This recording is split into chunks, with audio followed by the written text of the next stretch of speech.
Hello friends, मैं हूं मनु और बहुत दिन हो गए थे कोई अपडेट दिए हुए आपको। तो अभी बहुत सारे लोगों का क्वेश्चन आ रहा है कि अंडमान घूमना चाहते हैं और क्या स्टेटस है। तो देखिए, इम्पॉर्टेंट जानकारी ये है कि आपको यहाँ आने के पास एक RT-PCR की रिपोर्ट होनी चाहिए, है ना। RT-PCR की रिपोर्ट आपको करानी है किसी भी गवर्नमेंट ICMR एफिलिएटेड ऑर्गेनाइजेशन से, जो आपको रिपोर्ट दे। तो आपकी जर्नी जो है उससे 48 आवर्स, यानी कि जब आप पहुँचें तो 48 घंटे, पोर्ट ब्लेयर पहुँचें, अंडमान पहुँचें तो 48 घंटे आपके पूरे नहीं होने चाहिए। तो अगर वो रिपोर्ट नेगेटिव है तो आपको कोई प्रॉब्लम नहीं है अंडमान और निकोबार आइलैंड की विज़िट के लिए। लेकिन अगर आप किसी वजह से RT-PCR रिपोर्ट नहीं करा पाते, 48 घंटे की उस रिपोर्ट को फर्निश नहीं कर पाते, तो आपको क्या होगा, यहाँ पे आके एक टेस्ट कराना होगा जो कि एयरपोर्ट पे ही होगा, जिसके शायद 500 रुपये चार्जेस हैं या 300 रुपये चार्जेस हैं। और वो कराने के बाद अगर आप नेगेटिव आते हैं तो ही आपको अलाउड किया जाएगा, अदरवाइज़ आपको इंस्टीट्यूशनल क्वारंटाइन के लिए भेजा जाएगा। तो ये आपको ध्यान रखिए, RT-PCR रिपोर्ट बहुत इंपॉर्टेंट है। अगर आप पहले से करा के आ सकते हैं तो वेल एंड गुड, वो ही बढ़िया ऑप्शन है।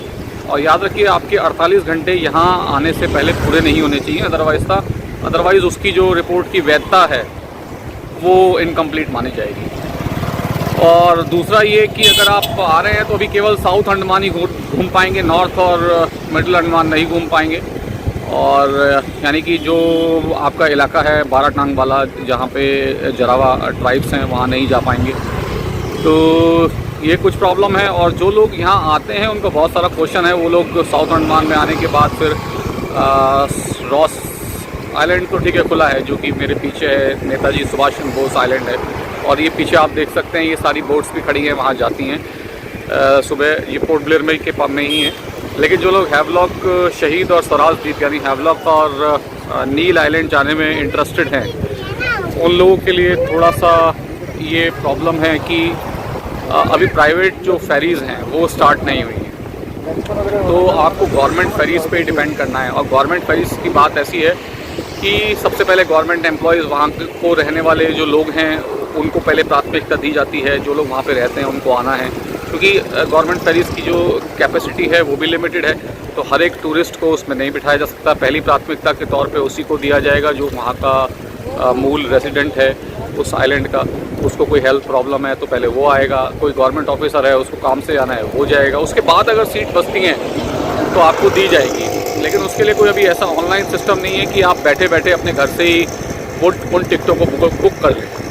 तो इसलिए थोड़ा सा सोच समझ के आप विचार कीजिए। और कुछ समय बाद वैक्सीन आने वाली है और भारत सरकार पूरी दृढ़ निश्चय के साथ और तत्परता के साथ, अपना तन मन धन के साथ लगी हुई है। तो सरकार जब कह रही है जब तक दवाई नहीं तब तक ढिलाई नहीं, तो जहाँ हमने इतने दिन और काटे आपने और हमने मिलके, तो हम कुछ दिन और वेट कर सकते हैं, जिससे हम अपनी जर्नी को फुल मैक्सिमम लेवल तक एंजॉय कर सकें। अदरवाइज़ आप इतनी दूर घूमने आते हैं और आधी अधूरी आपकी विज़िट रह जाए तो आपको भी दुख होगा और हमें भी दुख होगा कि हम अच्छे से आपको नहीं घुमा पाए।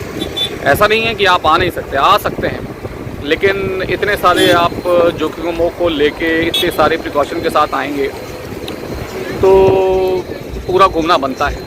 तो देखिए, अगर फिर भी आप आना चाहते हैं तो मेरी जानकारी ये है कि RT-PCR लेके आएँ। और बाहर के लिए हैवलॉक और नील के लिए, जो कि स्वराज और शहीद द्वीप हैं, उनके लिए कोई श्योर शॉट नहीं है। आप पहले से समझ लीजिए कि आप पहले से टिकट बुला लें और कर लें और अपनी प्लानिंग फिक्स कर लें और फिर आपको डिसअपॉइंट होना पड़े, इसकी पूरी संभावना है। तो इसलिए अगर आप पोर्ट ब्लेयर के आसपास की जगह घूमना चाहते हैं, जैसे कि चिड़िया टापू है या फिर और छोटी जगह है, यहाँ का बीच है, मेरे पीछे ये मरीना पार्क है, रॉस आइलैंड है, सल्लर जेल है, या फिर आप जाना चाहते हैं, क्या नाम है, कारबीन बीच जाना चाहते हैं, तो आप वहाँ उन सब जगह पे जा सकते हैं, आराम से घूम सकते हैं। देखिए पीछे मैं आपको दिखा रहा हूँ, ये रॉस आइलैंड है, जिसको नेताजी सुभाष चंद्र बोस आइलैंड बोलते हैं। तो अपना ध्यान रखिए। और अगर कुछ अपडेट होगा, जो पूरा खुलने की संभावना है, जो पूरी फुल एक्टिविटी स्टार्ट होने की जब अनाउंसमेंट होगी तो आपको अपडेट किया जाएगा। अभी तो यही अपडेट था कि यहाँ आने से 48 घंटे पहले आपको RT-PCR करना है और नॉर्थ और मिडिल अंडमान आप नहीं घूम सकते। नील और हैवलॉक, जो कि स्वराज और शहीद हैं, उसको जाने के लिए गवर्नमेंट फेरी पे डिपेंडेंट हैं, जो कि मैंने आपको बताया। पहले यहाँ के लोकल और गवर्नमेंट ऑफिशियल की प्रायोरिटी है, उसके बाद अगर आपको मिलता है तो आपको वेल प्लान्ड करना होगा, क्योंकि उसकी ऑनलाइन टिकटिंग नहीं है। तो आपको मिल भी सकते हैं टिकट, नहीं भी मिल सकते। तो मेंटली प्रिपेयर होके आइए आप, और अगर कोई अपडेट होगा मैं आपको अपडेट करूँगा। कोई क्वेश्चन है, कोई कमेंट है तो मेरे कमेंट बॉक्स में डालिए। मैं हूँ मनु, अपना ध्यान रखिए। धन्यवाद। जय हिंद, जय भारत।